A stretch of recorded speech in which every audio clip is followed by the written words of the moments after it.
নমস্কার বন্ধুরা, অলরেডি এর আগে আমি ভোগের খিচুড়ির রেসিপি শেয়ার করেছি। তো আমি সেই ভিডিওতেই বলেছিলাম নেক্সট আমি মিহিদানার রেসিপিটা আপনাদের সঙ্গে শেয়ার করব। তাই মিহিদানার রেসিপিটা একদম পারফেক্ট মাপসহ রান্নার ঠাকুররা কিভাবে বানান সেটাই আজকে আমি আপনাদেরকে দেখাবো। চলুন তাহলে দেরি না করে শুরু করা যাক। মিহিদানার শিরা বানাবার জন্য জল আর চিনি একসঙ্গে ফুটিয়ে নেওয়া হচ্ছে। জল দেওয়া হয়েছে, ওই যে বালতিটা দেখতে পাচ্ছেন ওই বালতির এক বালতি মতো জল আর 7.5 কিলো চিনি দিয়ে এটাকে ফুটিয়ে নেওয়া হচ্ছে। আর এদিকে দেখুন 3 কিলো বেসন জল দিয়ে খুব ভালো করে ফেটিয়ে নেওয়া হচ্ছে। এর ঘনত্বটা আমি ঠিক মুখে বলে বোঝাতে পারবো না, এই ফ্যাটানোটা দেখলেই বুঝে যাবেন যে বেসনের ঘনত্বটা কীরকম হবে। তবে খেয়াল রাখতে হবে যাতে বেসনের মধ্যে কোনো রকম কোনো লাম্পস বা দানা দানা কিছু না থাকে। খুব ভালো করে বেশ অনেকক্ষণ ধরে এটা ফ্যাটাতে হবে, কারণ আমি এটা যখন ভিডিও করছিলাম দেখছিলাম উনি অনেকক্ষণ ধরে এটা ফ্যাটাচ্ছেন, প্রায় 15 থেকে 20 মিনিট মতো।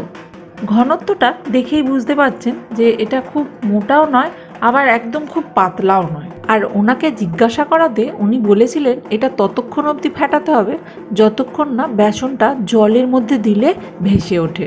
মানে সামান্য একটু বেসন নিয়ে জলের মধ্যে ফেললে যদি বেসনটা ভেসে ওঠে তখন বুঝতে হবে যে ফ্যাটানোটা একদম পারফেক্ট হয়েছে। তো সেই অবধি আমি এখানে আর দাঁড়িয়েছিলাম না, তো সেই কারণে আমি এই ব্যাপারটা মুখে আপনাদেরকে বলে দিলাম। এদিকে দেখুন চিনি শিরাটা একটু ঘন হয়ে গেছে আর এর মধ্যে সামান্য একটু ফুড কালার অ্যাড করা হয়েছে, সেই কারণে শিরাটা একটু লালচে মতো হয়েছে। এবারে মিহিদানা ভাজা শুরু হয়ে গেছে। উনি দেখুন কি জোরে জোরে ছান্তাটাকে নাড়িয়ে নাড়িয়ে বেসনটা তেলের মধ্যে ফেলছে। আমরা যদি এইভাবে করি অবশ্যই আমাদের হাতে তেল ছিটতে হবে। আমাদেরকে কিন্তু কাজটা খুব সাবধানেই করতে হবে। বোঁদে ভাজার ছান্তা আর মিহিদানার ছান্তা কিন্তু আলাদা হয়। উনি কিন্তু মিহিদানার ছান্তা দিয়ে মিহিদানাটা ভাজবেন। সচরাচর মিহিদানার যে ছান্তাটা সেটা সবার বাড়িতে থাকে না। বেসনটা তেলে ছাড়ার পরে দেখুন বেশিক্ষণ রাখাই যায় না, সেই কারণে একজন বেসনটা ছাড়লো আর আরেকজন সাথে সাথে ওটাকে তুলে নিচ্ছে। পুরো বেসনটা এখন এইভাবে ভাজা হবে।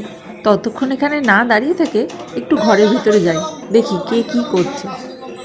ও বাবা, ঘরে আবার এখন একজন গেস্ট এসেছে।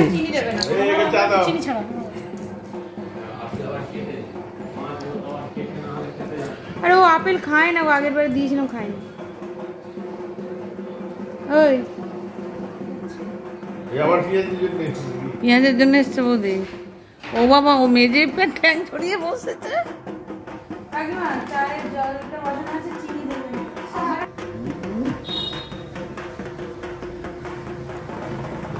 এই দুদিন খাবার জোটে না, ঠিক যেন এখানে খাবার পাবে চলে আসে। দেখুন ওর কেমন খাতির চলছে, হাত থেকে এমন ভদ্রভাবে কমলা লেবু নিয়ে খাচ্ছে। এখানে মাঝে সাঝেই ও খেলতে আসে, কারণ এখানে রয়েছে দুটো গোল্ডেন রিট্রিভার আর একটা ল্যাব। ওদের সাথে না ওর খুব ভাব।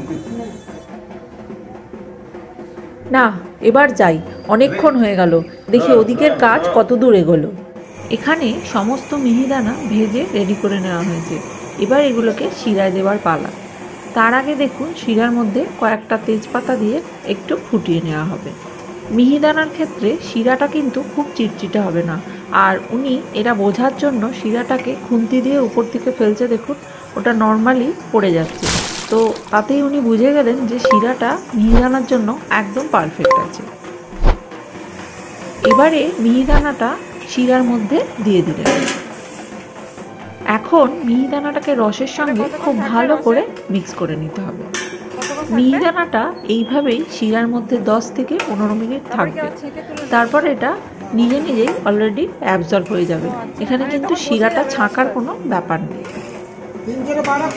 12 কিলো হবে, 12 থেকে 15। আর বেসন কত লাগছে? বেসন 3 কিলো। ও বেসন 3 কিলো, 7.5 কিলো হচ্ছে চিনি, আর তার জল আর তেল 7 3 10, মেলে 7.5 10 10.5। এটা জলও তো আছে, ভিটাও তো আছে। এখানে টোটাল 12 কিলো মিহিদানা হয়েছিল, যার জন্য বেসন লেগেছিল 3 কিলো আর চিনি লেগেছিল 7.5 কিলো। মিহিদানা একদম রেডি। এবার এটা ঠান্ডা হলে তারপর পার্সেল করা হবে। এই রকমই কোনো ইন্টারেস্টিং রেসিপি নিয়ে আবার দেখা হচ্ছে নেক্সট ভিডিওতে। সবাই সুস্থ থাকবেন, ভালো থাকবেন। টাটা।